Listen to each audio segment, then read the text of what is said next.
Hi and welcome to Dave Barlow Guitar. Let's do an E.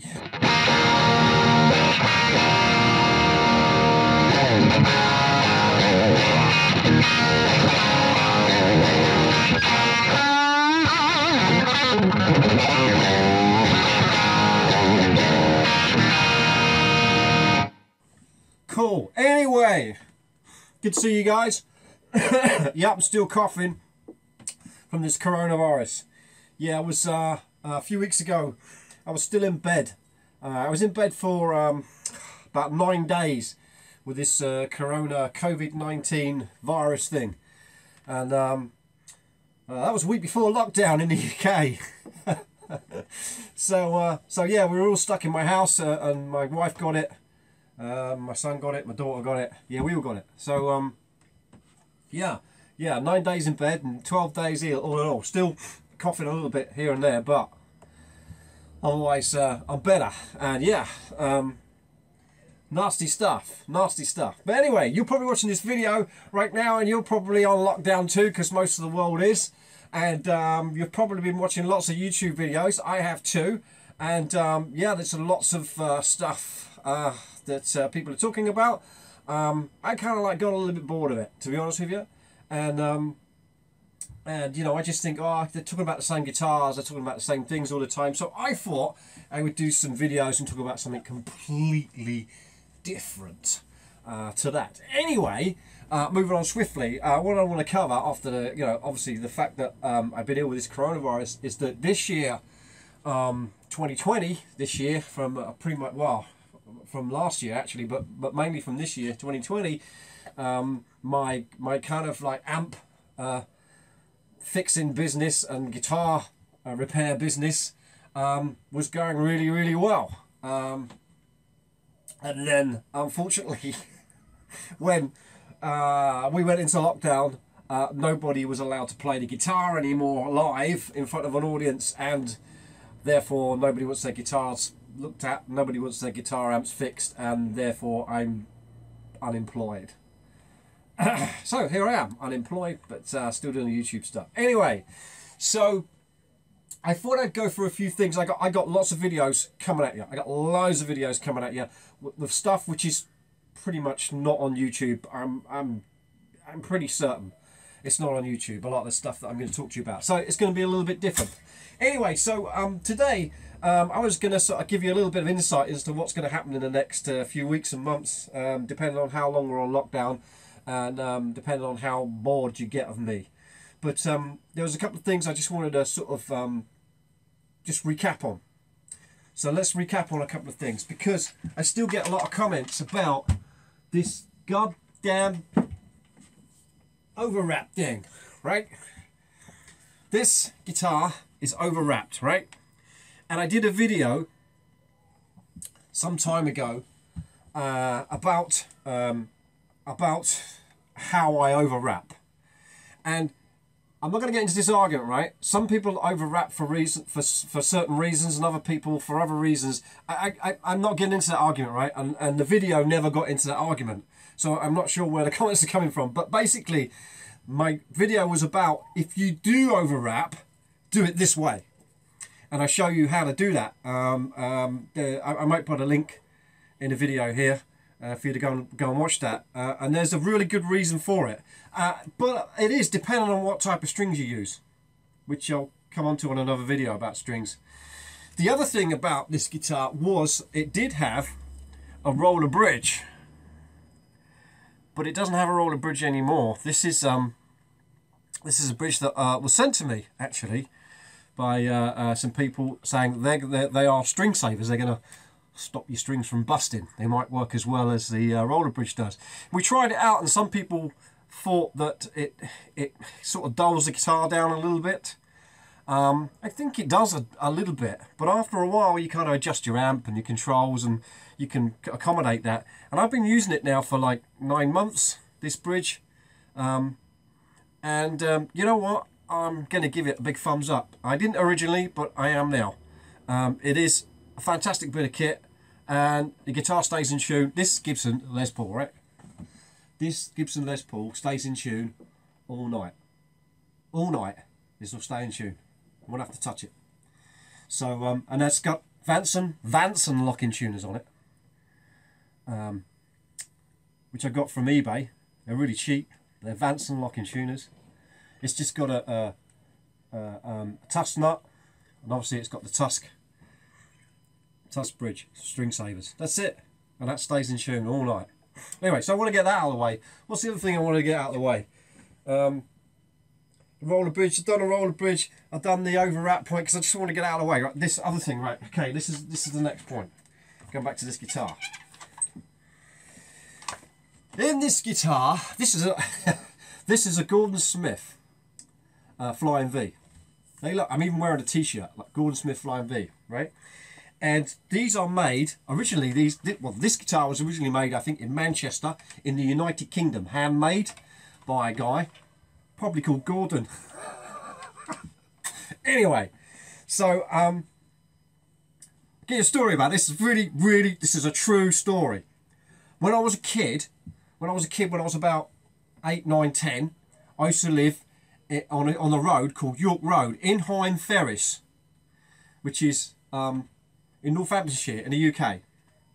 And up the road, about a couple of 100 yards up the road, on the corner, there used to be a co-op. Now, for you that don't know what a co-op is, you know, if you're not in the UK, it's like a, I don't know, it's like a quickie mart. I don't know, like a little store where you can buy bread, you know, vegetables and bits and pieces just to sort of tide you over. A bit like a supermarket, but smaller, right? So one of those, 7-Eleven, whatever you want to call them. Anyway, so that's what they used to be in the corner there, right? Well, anyway, a few years back, what happened was this company, Gordon Smith in Manchester, he sold the business to some guys called Auden Guitars, who incidentally were based in Hynd Ferris, where I used to live. And in fact, they set up their workshop at that co-op, that quickie mart or the little shop I was telling you about. That's where they set their little factory up. And now they make Gordon Smith guitars out of that a little factory, which is amazing, really, because like I used to live 100 yards down the road, and I've got a Gordon Smith. Look at that! I haven't got a T-shirt. Look. Now I'm hoping to go to their factory. You know, when this all gets this lockdown gets lifted, I'm hoping to go to the factory and go and have a walk around there and have a look, because I really want to. You know, if I could have any guitar in the world, I would try and get another Gordon Smith, but I can't afford them really because a lot of money. And incidentally, you have to remember now I'm unemployed, so no more gigs, no more fixing amplifiers, no more fixing guitars. You know, I'm destitute now. So that's going to be one of my little goals, and to try and get another Gordon Smith, one of the double cut ones, to my specification. So it's going to cost probably over £1,000. Anyway, that's a little story about Gordon Smith. Now, point of this is since the lockdown, and since I've got a little bit better from having the COVID-19 virus, I've been playing around with magnets. Now, just to sort of like, you know, get straight on this, I've done videos on magnets before, so I didn't want to go over that old ground again, but there is a reason why I'm looking into this particular magnet. Now this is what I've got on this guitar now is it's an iron gear pickup. It's a bog standard iron gear pickup, which is it's a blues engine. I've pulled the where is it? Yeah. I pulled the Alnico 4 magnet out of it, and I've put in an Alnico 8. Why did I do that? Well, before lockdown, and before I got ill, I went to the guitar show in Birmingham in the UK. And who should I see there? None other than Phil X. And I was watching him play. He was just doing not with his band. He was just on his own. He was just doing like a showcase, and he was there and he was playing away. And I thought, wow, it's like it's got that kind of vintagey sound, but like it's got guts. And like I think, how does he get that vintage sound but like loads of guts? Yes, I know he's a P90 kind of user. I know he's P90 and I know there's a lot to be said for those pickups. But he's also got humbuckers as well on some of his guitars. and he gets kind of the same sound. So anyway, I did try to have a conversation with him, but you know, he's a busy man. So yeah, I just got my picture taken, I think. But anyway, so I had a look at specs online for his pickups, and they are Alnico 8 magnets, and I think the pickups are wound about, I don't know, 9.25k, something like that. So anyway, this is the reason why. That's the reason why I'm kind of trying the Alnico 8s, and I got to be honest with you, I'm kind of liking it. I'm kind of liking it's a vintage kind of sound, but like with more oomph to it. So yeah, I mean, I'm gonna expand on this in another video. So let's just turn the guitar off for a second. Expand on this in another video. So so basically, what I'm going to do is I'm going to do this video, right, where I'm going to get a guitar similar to what Phil X uses, and we're going to put a pickup in similar to what Phil X uses, and we're just going to just run it up and see what it sounds like. So just so you know, I'm halfway, because obviously Phil X doesn't use he uses I forget what he used to use, but he basically uses Gibson now. Yeah, Gibson. He just uses Gibson's SGs, I think, now. So I managed to find one which was knackered. I mean, this is not a proper Gibson SG; it's kind of a copy. But we're going to do this kind of Phil X on a budget thing. But that's for another video. So anyway, that's the whole point of this. This is how I get into the old Alnico 8 thing. But I thought just to play a bit, and maybe you could have a listen and get an idea of, you know, what it sounds like. I'm not going to compare it with anything else just yet. I'm just going to just try. Let's just. I'm using the blue guitar. Anybody knows me, I use a blue guitar amp. Because it's just a great amp. So let's just try sort of like this kind of like cleany, crunchy kind of sound, and you know, see what you think.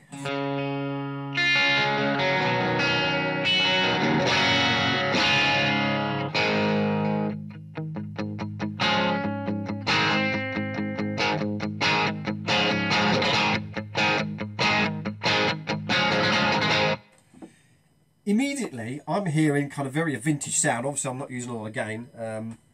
I can put it on clean. Let's put it on clean. Just clean.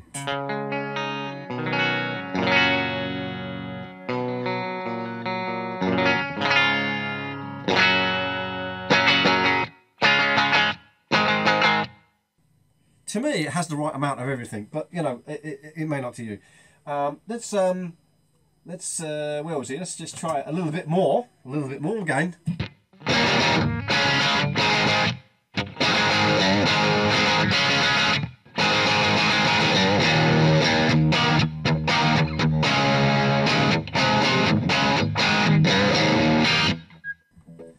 More gain.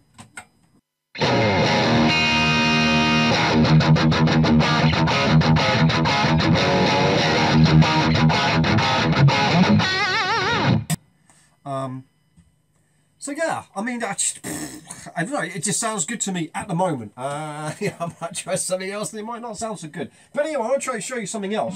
Let's just go on to like, it's kind of like just a classic crunch, that like AC/DC, I suppose. Right? Can't play too much of that stuff, otherwise I don't get monetized on YouTube. And I need the money, because like, I'm an unemployed musician. Anyway, so check this out, right?